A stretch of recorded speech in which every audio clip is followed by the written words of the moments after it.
Pablo Escobar, the notorious Colombian drug lord, was also involved in human trafficking. His criminal organization, the Medellin cartel, engaged in the exploitation and trafficking of people, particularly women and children, for forced labor, sexual exploitation, and other forms of modern slavery. Escobar's involvement in human trafficking was a means to supply his drug operations with cheap labor, generate additional profits through the sex trade, maintain control and intimidate his rivals and competitors. Escobar's human trafficking operations were often carried out in collaboration with other criminal organizations and corrupt officials. His victims were subjected to violence, abuse, and exploitation, and many were forced into prostitution, domestic servitude, or other forms of forced labor. It's important to note that Escobar's crimes, including human trafficking, were part of a larger pattern of violence and exploitation perpetrated by the Medellin cartel, and his actions caused immense harm and suffering to countless individuals and communities.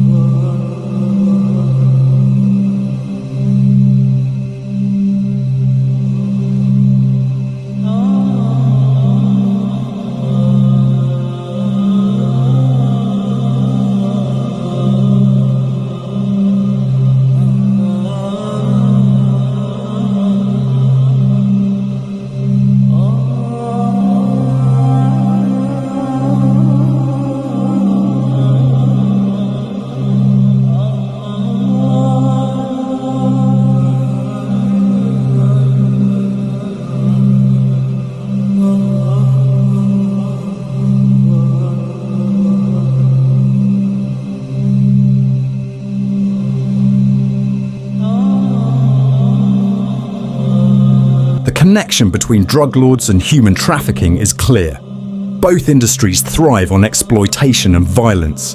The drug industry's profits are built on the suffering of others, and human trafficking is a lucrative side business. Think about it. Why would someone in their sane mind want to work in the drug industry, where people are exploited in every manner?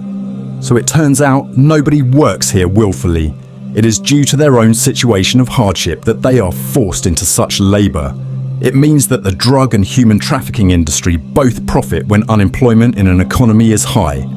That way, they can manipulate those who are in dire need of a job to help their families. You might have seen TV shows about famous drug lords, but have you ever stopped for a moment to think about the labor that is working in the production lines to produce drugs and cocaine? No. Well, that exact same labor is a victim of human trafficking and bonded labor. Some of them are used in the prostitution business as well, meaning they can do labor work at daytime and prostitution when night falls. And most of the money they make goes to the drug lord and his businesses. The labor cannot run away because they don't have anyone else who will provide them with the necessities of life, like food, shelter, and clothing. So these victims just accept whatever they are given and however they are given. These victims are also used in transporting drugs to other places and even countries. Do you know why? It is because even if they get caught, it will do very little or no damage to the drug lord's business, because this is not their main man. Rather, it was just a labor who was being exploited.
drug coming into this country, arms and munitions going out. If you don't believe me, talk to Terry Reid, talk to Chip Tatum, talk to some of these other individuals who I know personally know. During the recent, last fall actually, drug hearings by Mr. Arlen Specter, Senator Arlen Specter, one of the big phonies of Washington, D.C., I watched those hearings, and I couldn't believe the mamby-pamby, weak witnesses he brought forward, people that really had no direct knowledge of the drug operation.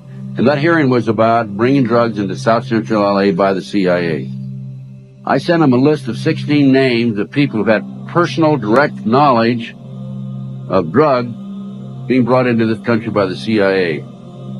Never heard another word. None of those people ever appeared as witnesses.